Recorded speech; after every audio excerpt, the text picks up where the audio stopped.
এই যে খাওয়ার বেটে রেস্ট। বাহ, তোমার শাড়িতে তো বেশ সুন্দর লাগতেছে। কেমন আছে তোমাকে এভাবে খেয়ালই করিনি, তুমি এত সুন্দর। একদম চুপ। পুরো ক্যাম্পাস আমাদের বদনাম করে এখন আমার ফ্লাটিং করতে। আমি যদি জানতাম তুমি আমার মায়ের বান্ধবী ছিলে তাহলে তোমাকে জীবনে ইনভাইট করতে দিতাম না। আচ্ছা ভাইয়া, তোমার সুন্নাতে খাতনা হয়েছে? মজা করতেছো? করো, আগামীকাল তো তোমার খেল খতম। হাজাম সাহেব এসে তোমারটা খেতে দিবে। আমি খাবো না।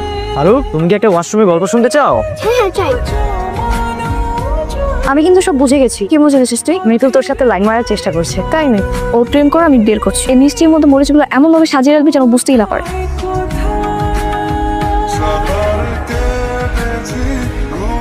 কি খুব ঝাল লেগেছে? না, ভালোই লেগেছে। উফ, কি যে সুস্বাদু। হ্যাঁ, সেটা তো বুঝতেই পারছি। নাও দুধটা খেয়ে নাও, ভালো লাগবে।